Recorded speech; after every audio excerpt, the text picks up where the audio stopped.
Bonjour à tous. Aujourd'hui, nous allons voir comment fonctionne la fonction index-equiv. Alors, prenons l'exemple d'une base de données toute simple. À gauche, les numéros de département, les noms des départements, leur préfecture et leur nombre d'habitants respectifs. Avant d'expliquer la fonction combinée index-equiv, revenons d'une part sur index et d'autre part sur equiv, pour bien comprendre le rôle de chacun. Index va afficher la valeur correspondant à une ligne sur une colonne donnée. Par exemple, si je me concentre sur la colonne département, je veux afficher la valeur, disons, de la deuxième ligne de cette colonne. Alors je vais taper index, parenthèse, je sélectionne ma colonne, point virgule, et je vais indiquer de la deuxième ligne. Et avant de faire entrer, la deuxième ligne de cette colonne, on voit que c'est len. Si je fais entrer, j'ai bien len. La fonction equiv, c'est strictement l'inverse. C'est-à-dire que sur une colonne, elle va afficher le numéro de ligne qui correspond à une valeur donnée. Alors, on va reprendre la même colonne, département, on va taper equiv, on ouvre la parenthèse, on va chercher la valeur, donc le département de len, on va chercher le numéro de ligne sur cette colonne qui correspond à len.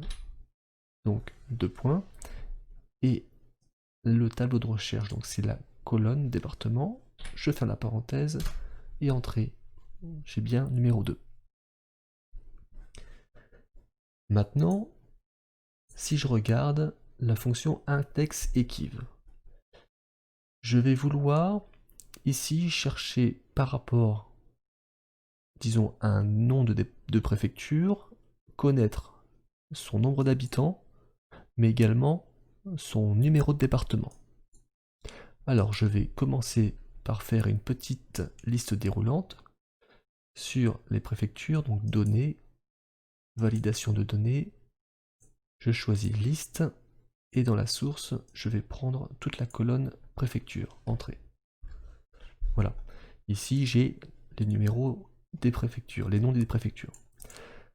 Alors là, je veux afficher, par rapport à cette base de données ici, le nombre d'habitants de la préfecture, disons, de Gap.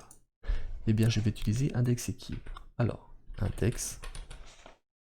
Là, je vais aller taper la colonne qui correspond, dans laquelle sont renseignés les numéros de département, autrement dit D4 à D16, D17, point virgule, là je fais equiv,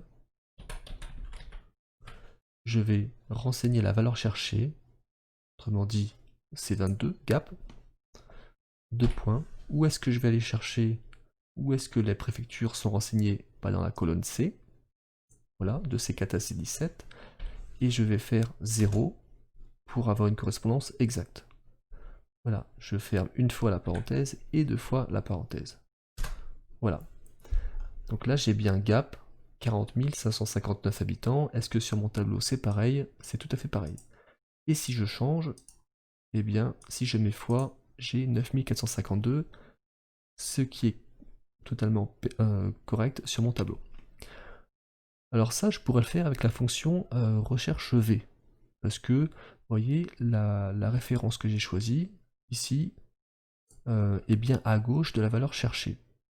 Et bien là, par contre, je vais aller chercher le numéro de département qui se trouve sur mon tableau de base de données à gauche de ma référence.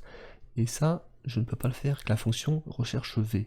Donc c'est une des grosses forces de index-equiv combiné. Et bien là, je vais faire pareil. Index. Je vais aller chercher, je vais sélectionner la colonne dans laquelle je trouve mes numéros de département, parce que c'est ça que je veux chercher. Voilà. Point virgule. Là, je tape equiv. Ma valeur cherchée, c'est toujours C22, la valeur que je sélectionne avec la liste déroulante dans le nom de préfecture. Point virgule, Où est-ce que se trouve cette valeur dans mon tableau de préfecture? Bah, dans la colonne C. Voilà, je sélectionne. Point virgule. Toujours 0 pour avoir une correspondance exacte. Et je ferme 2 fois la parenthèse. Voilà. Et j'ai bien Foix qui se trouve dans le département numéro 9. Et si je change, eh bien, Caen, voilà, dans le 14, Calvados, et 105 512 habitants. Voilà. Ça, c'est vraiment extrêmement utile lorsque vous traitez des données. Index équipe, c'est vraiment un incontournable.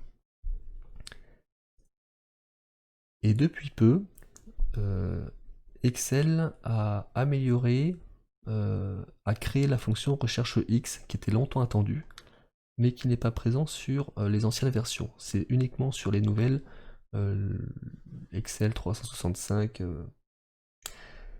Et recherche X, c'est une version plus simplifiée d'IndexEquiv, parce que, comme vous l'avez vu précédemment, ça peut vite devenir un petit peu confus. En termes d'écriture, c'est un peu lourd. Voilà, il faut être assez concentré. Là, c'était simple parce que le tableau se trouve sur une même feuille de calcul, mais quand on navigue sur différents onglets, ça peut être un peu compliqué. Alors, recherche X, c'est encore plus simple. Le même principe, on va aller chercher à gauche ou à droite une valeur donnée. Je vais simplement taper par exemple nombre d'habitants, recherche X. Je vais commencer par taper la valeur cherchée, donc la valeur de C22, point virgule. Je vais ensuite taper le tableau de recherche, c'est-à-dire la colonne dans laquelle on va retrouver tous les noms de préfecture. Et point virgule, je vais aller chercher ensuite la colonne de destination, là où je trouve tous mes nombres d'habitants. Ici, la colonne D. Et voilà, j'ai ma correspondance. Donc là, c'est une recherche à droite de ma référence de préfecture. Maintenant, une recherche à gauche, numéro de département, même chose. Beaucoup plus simple que IndexEquiv. Recherche X, je veux quoi? La valeur cherchée, la préfecture. Point virgule, où est-ce que se trouve la valeur préfecture? Dans la colonne C. Et qu'est-ce que je veux chercher? Numéro de département qui se trouve où? En colonne A. Voilà, je ferme ma parenthèse et j'ai bien ma correspondance. Voilà. Et si je change, bah, comme tout à l'heure, on a les valeurs relatives à gauche et à droite qui se mettent à jour.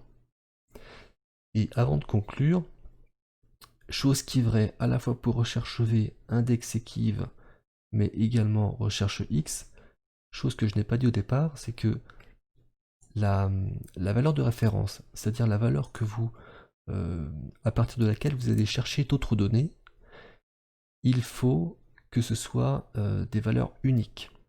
Par exemple, là, je vais aller chercher par exemple Bourg-en-Bresse. C'est la première valeur de mon tableau, ci-dessus. Vous voyez, Bourg-en-Bresse, c'est la première valeur. Si jamais j'ai une autre ligne qui contient Bourg-en-Bresse, voilà, par exemple j'ai écrasé la donnée des Ardennes, et bien si je choisis Bourg-en-Bresse, et bien elle va toujours m'afficher la première ligne. Vous voyez, même sur ma liste déroulante, j'en ai une là, j'en ai une en dessous, hop, et bien elle va s'arrêter pour les deux toujours aux valeurs de la première ligne de mon tableau. C'est pour ça que c'est très très important de bien veiller à ce que votre valeur de référence soit une clé primaire, soit une valeur unique. Sinon, c'est une catastrophe. Voilà. J'espère que ça vous a plu et merci. À très bientôt.